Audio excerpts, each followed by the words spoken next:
Danielle Bunch is an environmental educator and conservation supervisor at the Clayton County Water Authority, where she manages the Newman Wetlands Center.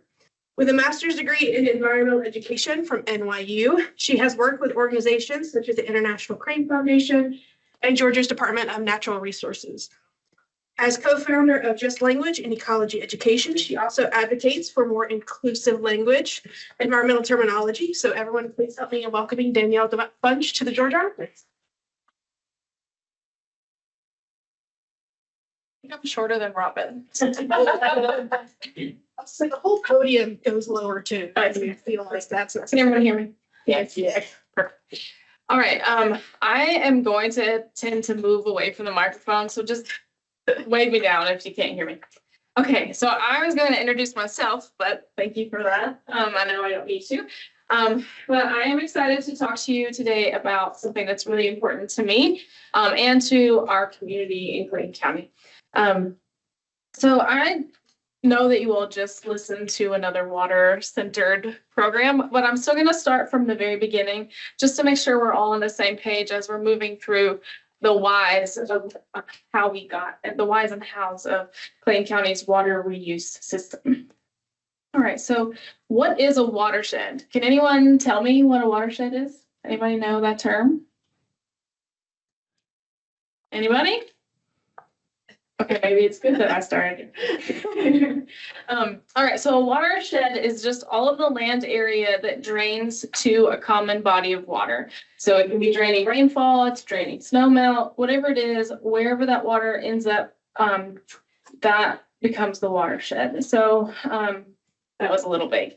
So essentially, all the land that sends water to, say, the Flint River, that is all a part of the Flint River watershed. So I'm going to jump a little deeper into that concept. So here we have the watershed map of Georgia.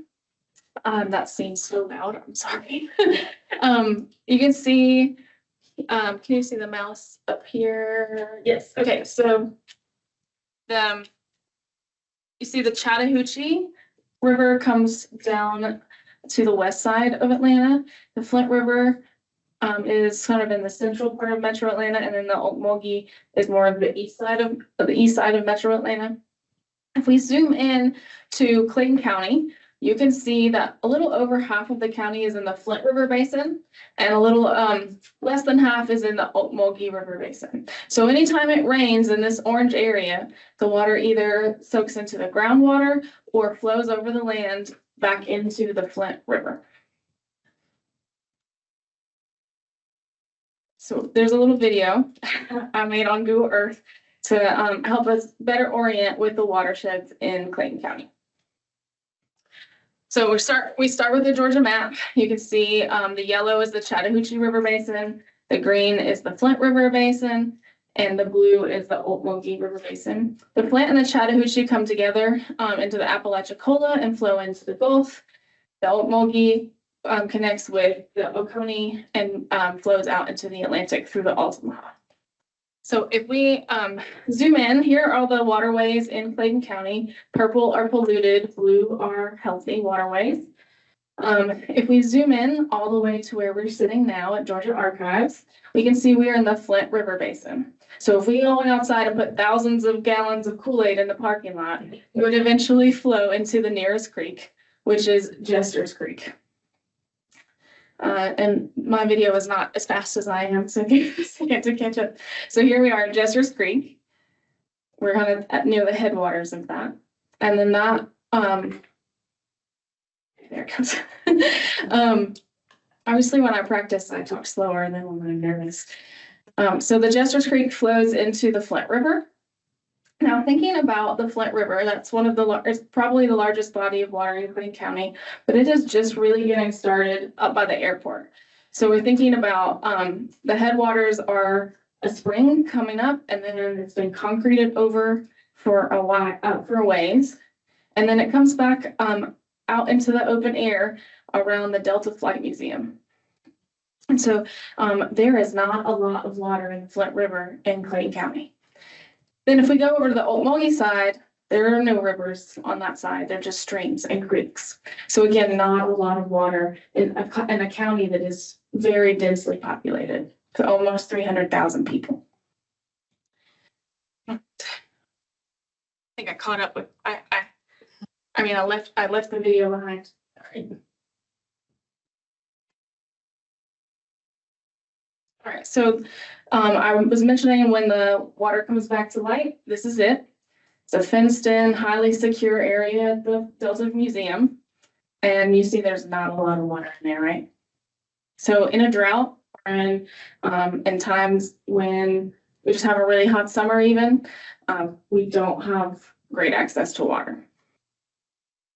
So how do we ensure that all of Clayton County residents and even the businesses, industries have quality drinking water as the population continues to grow? And that's the question we've been asking since the very beginning of Clayton County Water Authority. And now we have this additional question about climate change and how our weather patterns are being less predictable. All right, so we're gonna jump to a new topic that I promise is relevant when we get there. Does anyone know what a wetland is? Anybody? What about you in the back in the pink jacket? What is a wetland? I'm staying out of it. That's my boss. Yeah. Okay.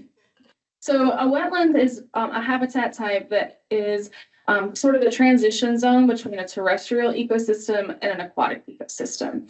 So they can occur in a floodplain. So maybe they just happen in the spring when we're getting spring rains, or maybe they are where the water table is high. And so there's always water there. Well, the key point is that there has to be enough water for long enough each year that there are hydric soils. So the soil changes when it's wet all of the time or for a lot of time. And there has to be hydrophytes. So hydrophytes are plants that are adapted or have evolved to live in wet conditions. And those hydrophytes are really a big part of why we care so much about wetlands. So when colonizers came to what is now the continental United States, there were 200 million acres of wetlands, estimated to be about 200 million acres of wetlands. Now there are less than half of that. People drained them, dredged them, filled them, built on top of them. I mean, the entire city of Houston, right, is built on floodplain. So we lost over half of those wetlands. But once we realized the benefits, the importance of wetlands, we changed. We actually now have the Clean Water Act, Section 404 of the Clean Water Act, says that if you cause damage to wetlands, you have to make up for it. And here's why. Wetlands provide habitat for over 1/3 of Georgia's endangered and threatened species, and that number stays true pretty close across the globe. Places where there are wetlands, they are extremely important for biodiversity. Wetlands, the big thing if you are in the water industry is that wetlands absorb and slow water during rain events, so they reduce flash flooding, which means they reduce property damage and loss of life.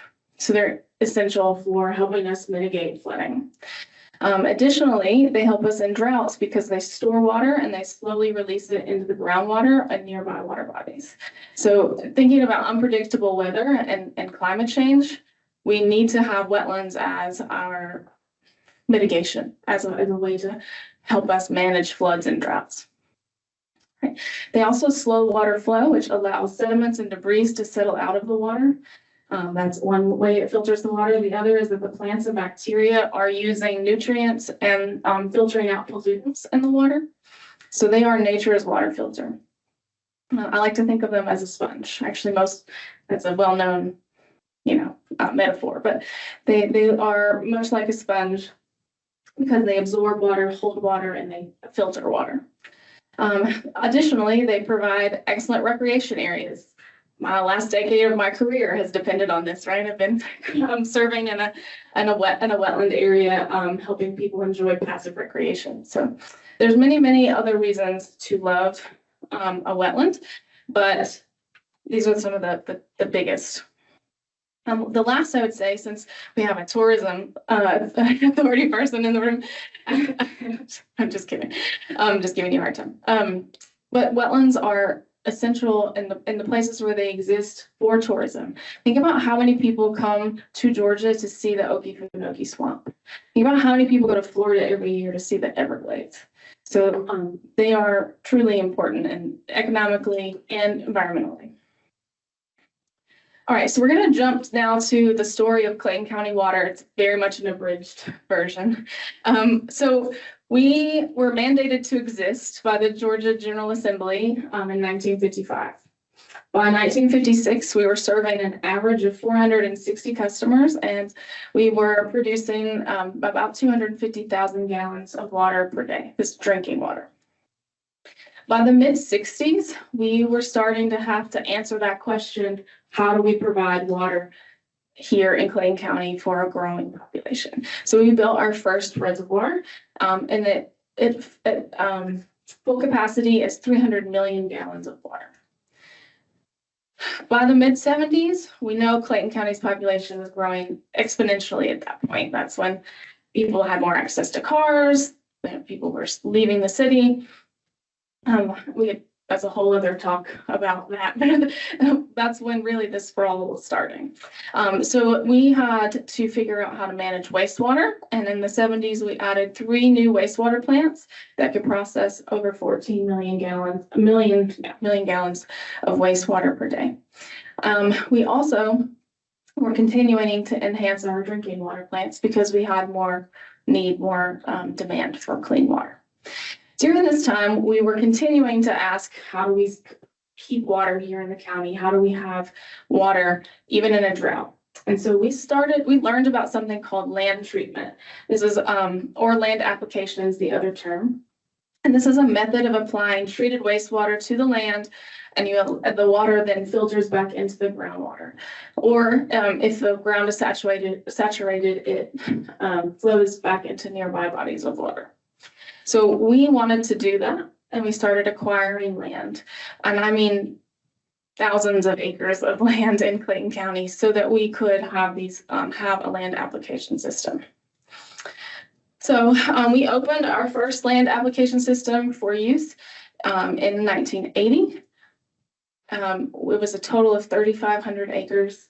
2,400 acres was irrigated. So again, we're taking treated wastewater, spraying it all over this land, hoping that it will either go back into the ground, percolate into the soil and into the groundwater, or flow back into our creeks and our reservoirs.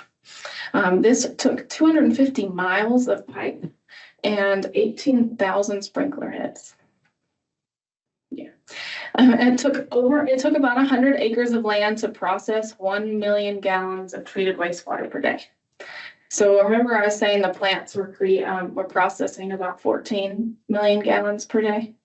So that's 1,400 acres at least. So this at least could handle that, right? We continue to build drinking water reservoirs in the 80s, and we also continued work enhancing our water plants and adding additional facilities. By the end of the 80s, we had 4 drinking water reservoirs, and those are basically just storage spaces. They're dammed creeks. They're on Shoal Creek, Pates Creek, and Little Cotton Indian Creek.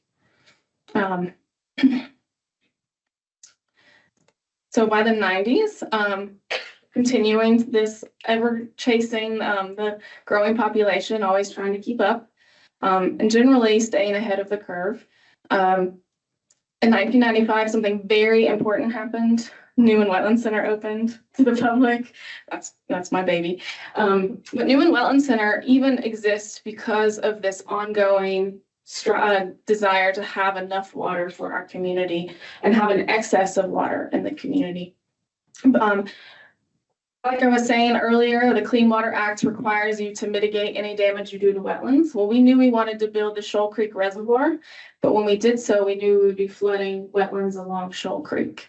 So when the Army Corps of Engineers was asking how we would mitigate that damage, Newman Wetland Center was our solution. So we created 2 small dams on Pates Creek that created a wetland. We put an education center, and we started providing free water and wetland education. So my job is solely here for that reason. All right, so by the end of the 90s, we had our 5th reservoir opened. The county was continuing to grow, but for the past 2 decades, we had been using land application to process our treated wastewater. But what we realized is that it's very expensive to maintain. It was really hard on the land because we were putting an extra 100 inches of rain out into the environment. And it was a lot of employees to take care of 18,000 sprinklers. It was difficult. And so while it was innovative in the 70s at the time we installed it, it wasn't necessarily a long-term solution to the issue. So we learned about, I was, in high school, but my predecessors learned about constructed treatment wetlands. A constructed treatment wetland is a natural wastewater treatment system that uses the geochemical and biological processes to treat water. So this process is really complex, but essentially we build a pond and we put wetland plants and bacteria in them. And then it's mimicking nature. We're doing what nature already does. Okay. We don't do it as well as she does, but it's neither here nor there. So in 2003, we opened our first site that was the Panhandle Construction Wetlands. And so this was a wetland area that we were able to, and I'll talk to you more about how they work in a minute, but we were able to process 3.3 million gallons of wastewater per day. And that showed us that this process could work, that it could be a serious solution to keeping and having enough water in our county. So in 2004, we had started the first phase of the bigger, larger constructed wetland site. Jump ahead to 2006, we were working on the second phase. 2007, we hit a drought, the worst drought in over 50 years. We never went below 78% in our reservoirs. Other municipalities couldn't say that. So these constructed treatment wetlands protected us from not having enough water in our county during a huge drought. And they weren't even done yet. They were still being built.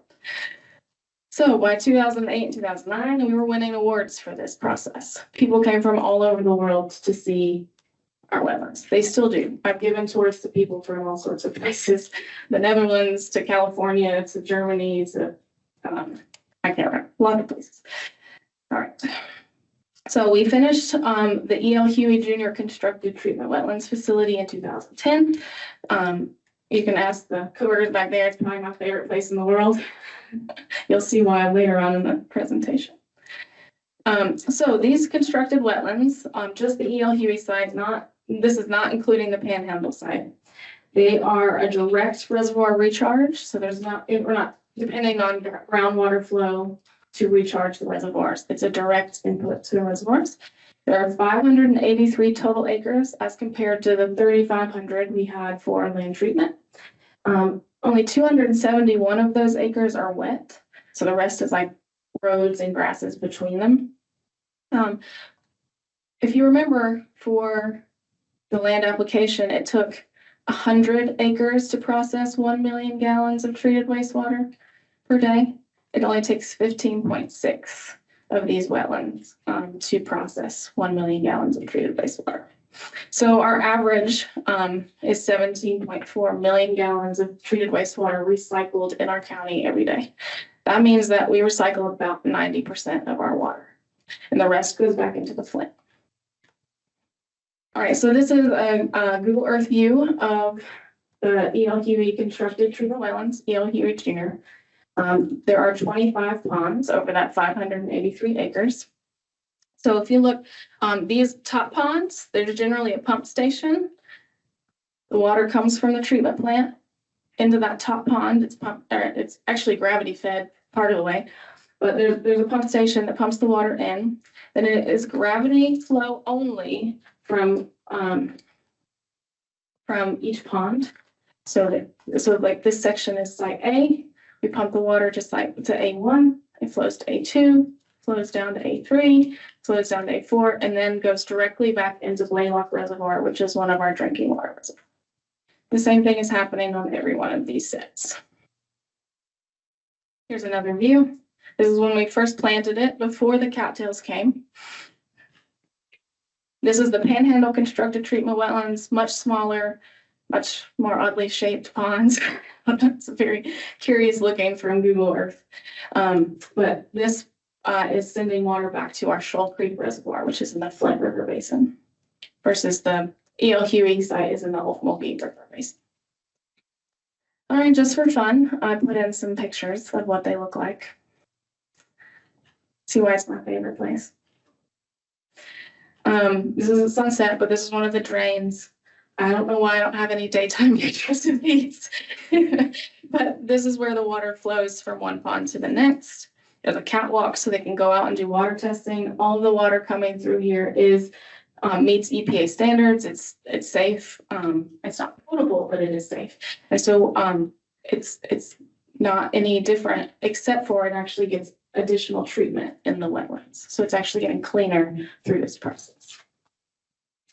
Now, my favorite part about the treatment wetlands, while it's really awesome that they are sustainable and provide water to our county, my favorite part's the wildlife as a conservationist.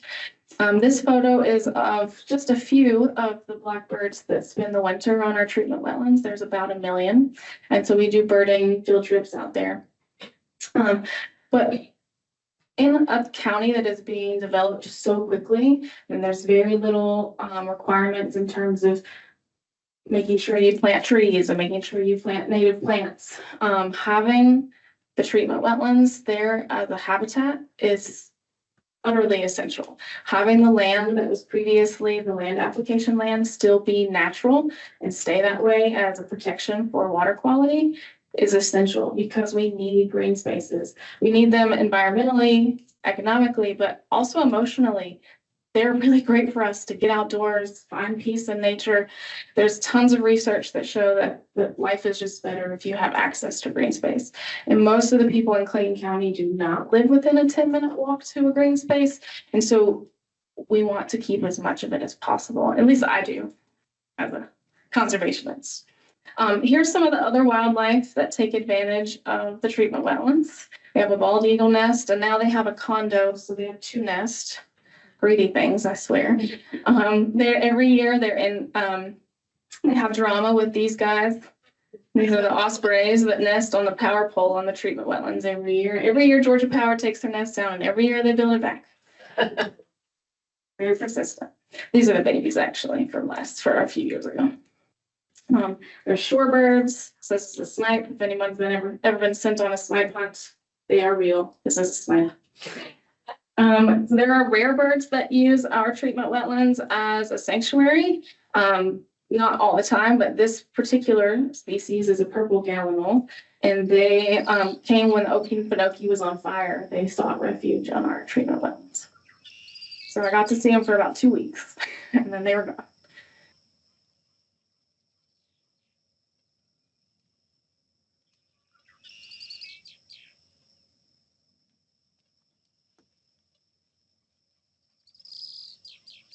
How big their feet are.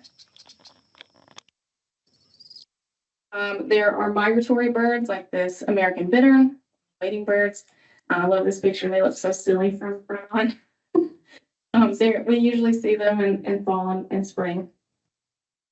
If you have never heard one, you should Google their sound. They sound like water dropping. It's very funny. We have tons of wading birds, and these are year-round residents. They actually there's a rookery of great egrets and great blue herons on Shamrock Reservoir.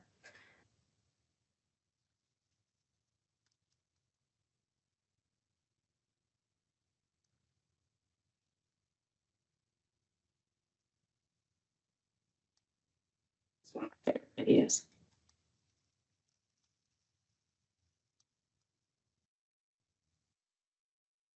During the winter, there are tens of thousands of waterfowl on the treatment wetlands. So these are teal. They're mostly blue-wing with a couple green-winged teal here. You can see that the green versus the blue speckle. or wing hatch. Of course, there are reptiles and amphibians. No one screamed, so that's fantastic. This is a northern water snake, harmless. Well, not to fish, but to us. There are, of course, reptiles. I know it's just a turtle walking, but I think this video is so cute.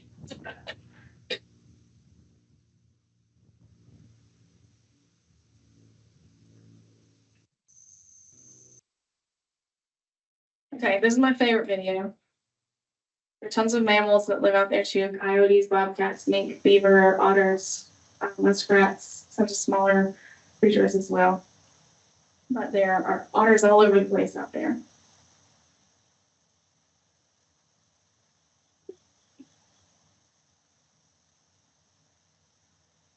Hard to believe that they're such vicious creatures, but so cute.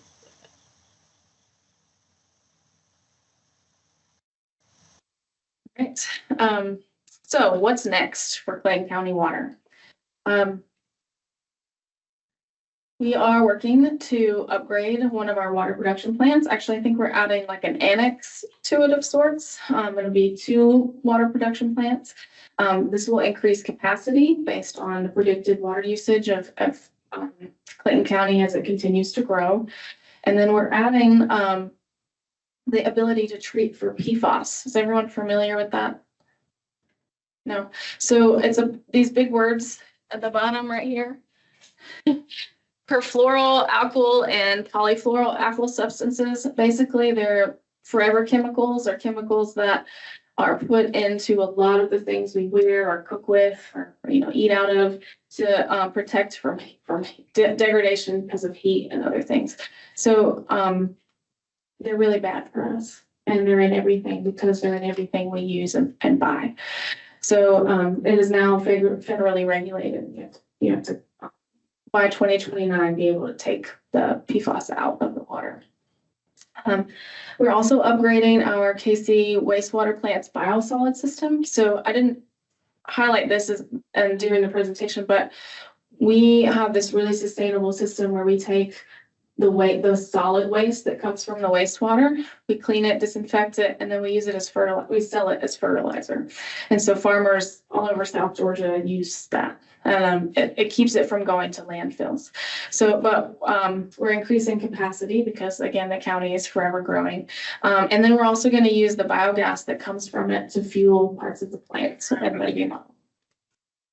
then the last thing we don't necessarily have answers to, as far as I know, but as the county continues to develop, there'll be more stormwater issues because there's far less forest and wetlands, and there's more concrete and rooftops, right? And so those are the questions we are continuing to answer, and new ones are coming up too. All right, questions? Yeah, yes. Which bird did you say sounds like water dropping? Oh, an American bittern. So like the word bitter, but with an N at the end. Yeah. Yes.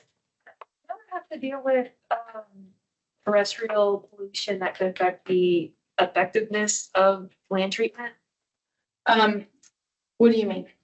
Like, I don't know, people littering if they visit or something like that? Oh, well, we definitely deal with litter. I don't know that much of it really impacts the land treatment directly, but certainly some water flows have been impacted. If you think about tires and other larger pieces of pollutants. In fact, by my house, I found one of the big, huge political signs that someone had put in my yard without permission, but when the election was over, they'd thrown it in our creek. And so that impedes a lot of things and flowing. I don't know. Can you think of an example of that happening, Suzanne, that land treatment was impacted by? So we think land treatment as much, but I do know litter causes issues. So if you think about it, even people who throw cigarettes out while they're driving, or anything that's going to wind up on the side of the road is going to go to a storm drain, which is going to go to some creek or some body of water. Well, all that works its way to our reservoirs, and it's not treated. So a lot of people think stormwater is treated, but it's not. So, we want it to be, of course, as clean and healthy getting to our reservoirs as it can be. So in that sense, litter impacts that more, I think, more than land treatment. But definitely has a big negative impact for any community on water quality. I know years ago I would be at an elementary school and talk to young kids about littering, just so they would help maybe get onto their parents about littering. Because it's not just like it disappears, just on the side of the road or whatever, it's going somewhere and it's going to impact, our environment. Yeah, when we do our school programs at the Wetlands Center, we have this model called an EnviroScape model. And it allows students to pollute the environment and then see what happens when it rains. And so they see what happens to the chemicals their parents are secretly dumping in the driveway or the litter that they've thrown out. And I often ask the kids if they litter, and I'm like, you can be honest, it's okay. Like half the kids raise their hands. And a couple teachers usually. We should have an EnviroScape for adults one day. We can, yes, we should do that. Or maybe if this is held again, maybe a EnviroScape. Yeah, absolutely. I would love to accept. All right, what else? Yes. The Georgia General Assembly was processing one of their bills that would be relevant to your talk right now about these forever chemicals. Mm-hmm. And basically, it would just require the polluter to tell the municipalities' wastewater treatment plant personnel that they are dumping some of these kind of chemicals into the water that they will be recycling through the municipality. I don't think it got too far. Well, I think that might have been inspired. There was a court case. What county was it? Cobb? Do you remember, Suzanne? Oh, no. I can't remember what county it was either. Somewhere further north, in Metro Atlanta. Dalton is whatever county Dalton is in because of the carpet. Is that not the one you're thinking of? The carpet manufacturers? Yeah. So they were. Or maybe it was Cherokee. You know what? I probably shouldn't tell you this story because I can't remember the details. So but definitely there was a court case relevant to that happened. And people had big opinions on who should have been to blame because they were putting PFAS in the water. And actually, I think as municipalities are preparing for data centers and big factories to come in, they're actually now making them recycle their own water. So Newton County is a great example. They have Rivian and Facebook there. And so as they build a Rivian factory, they are putting in their own water reuse system. And that way we don't, not me, I don't live in Newton, but and the people who live in Newton County don't have to pay extra for their water because they're having to clean up the mess that, say, Rivian or Facebook data centers would make.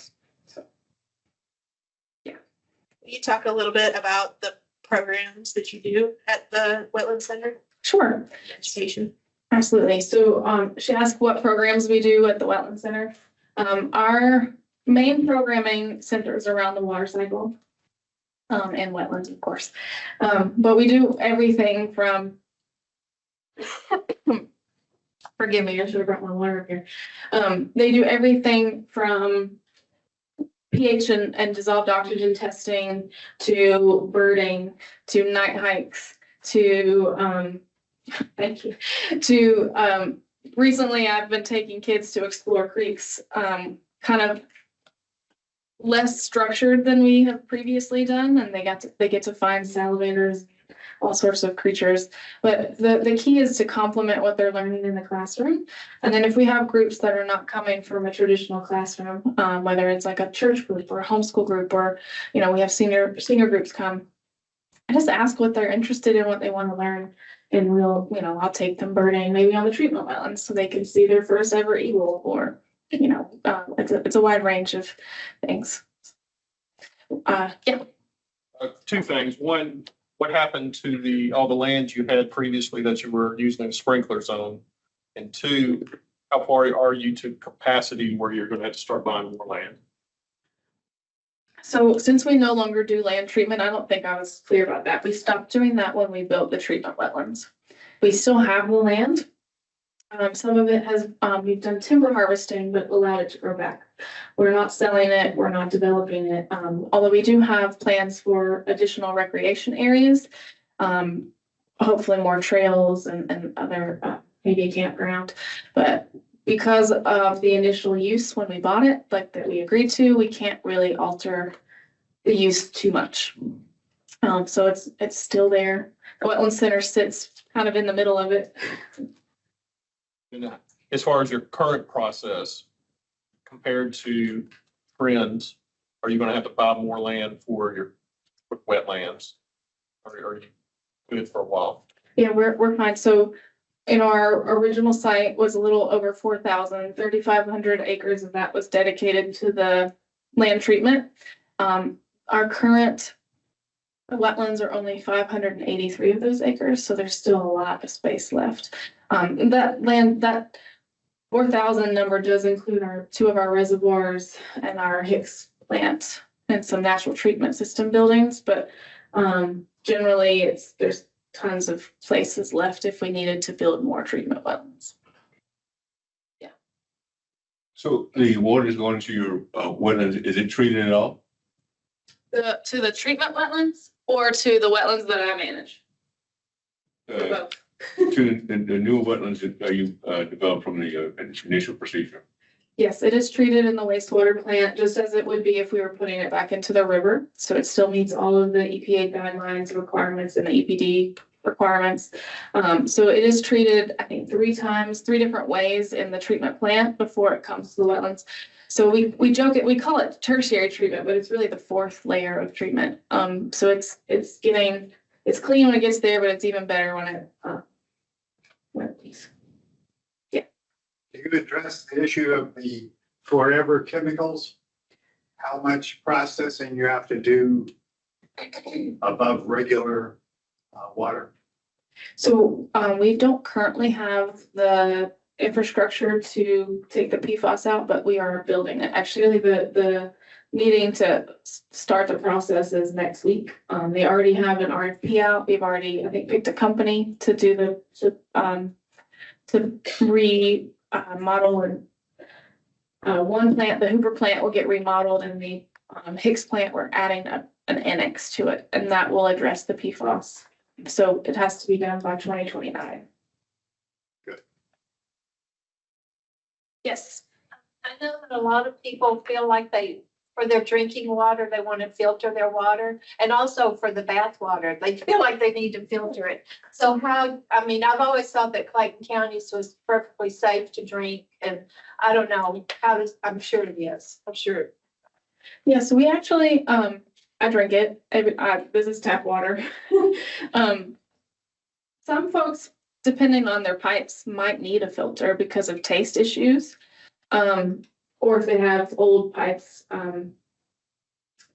But generally the water is safe. We put out a drinking water report every year that highlights the results we get, and we don't have any major issues. There's, Suzanne might have more to say on that, but it's not her job to communicate that message. To your point, if aesthetically people think they need to filter it, certainly can, but they don't need to filter it. We all 3 drink Clayton County tap water. And I certainly don't have any concerns about it. Yeah. But there are some people, as I would say, some people prefer to use a filter, and certainly that's their choice if they want to, but you don't have to by any means. Okay, thank you.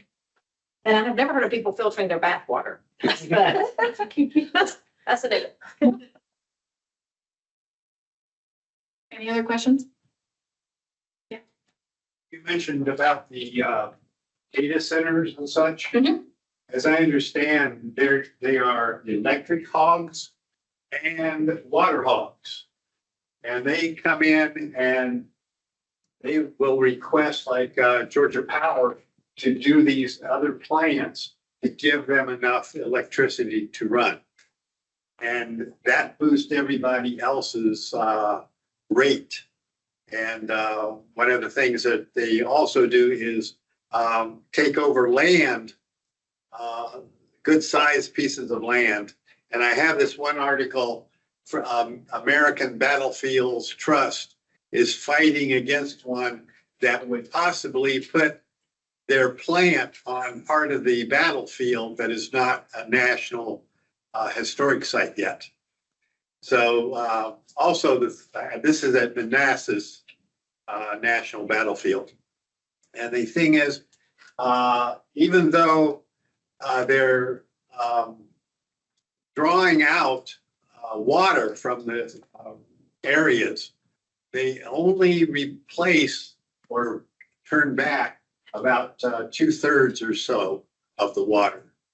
And the thing is, we are struggling with Florida and Alabama over the Chattahoochee River and its water. So I was wondering if any of that water is going to come from the Chattahoochee.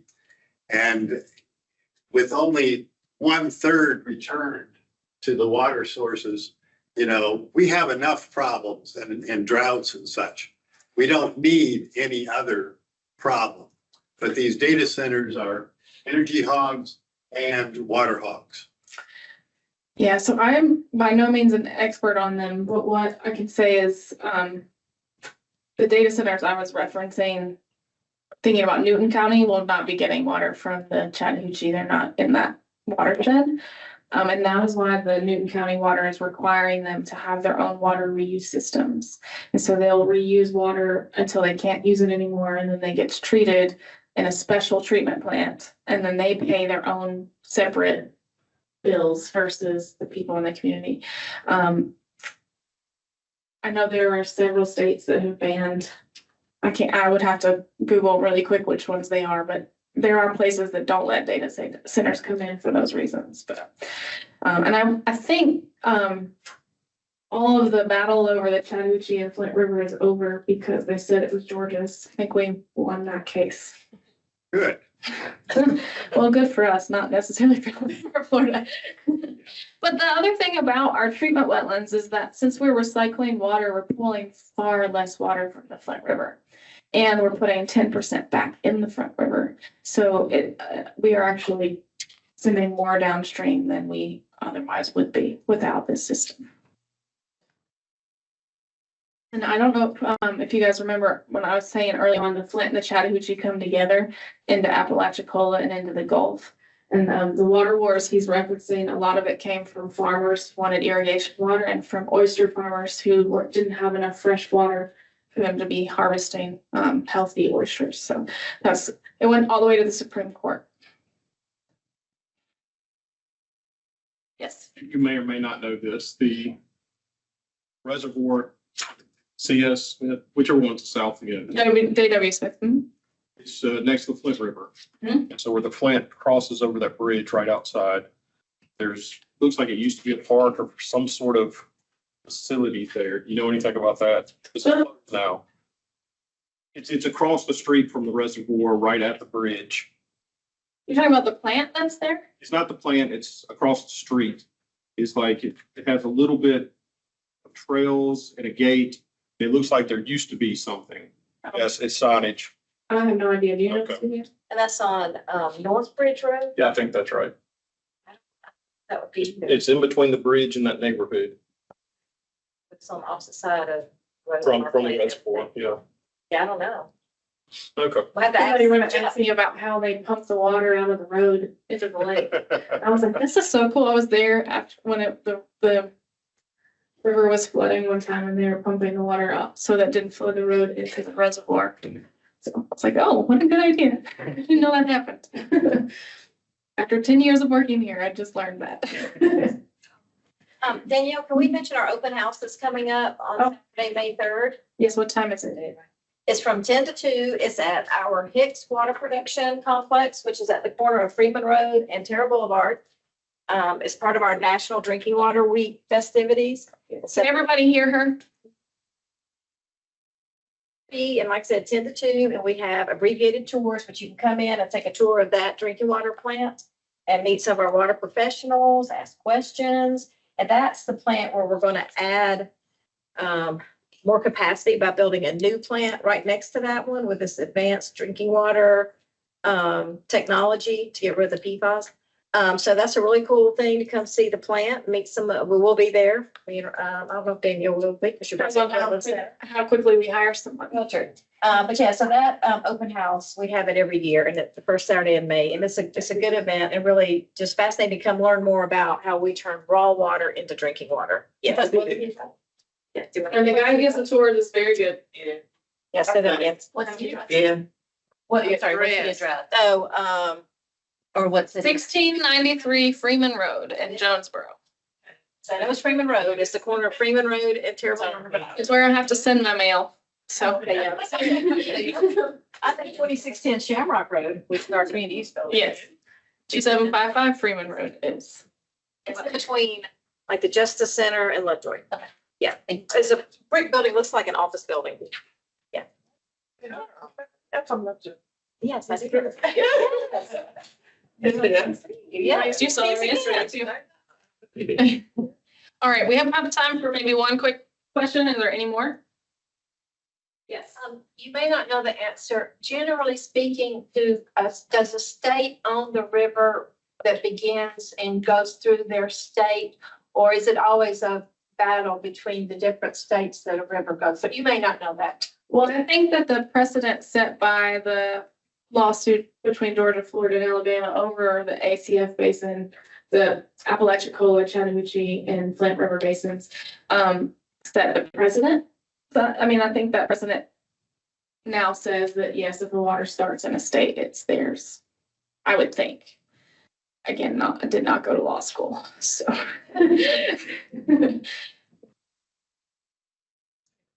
All right, thank you all so much for listening. I hope you enjoyed it.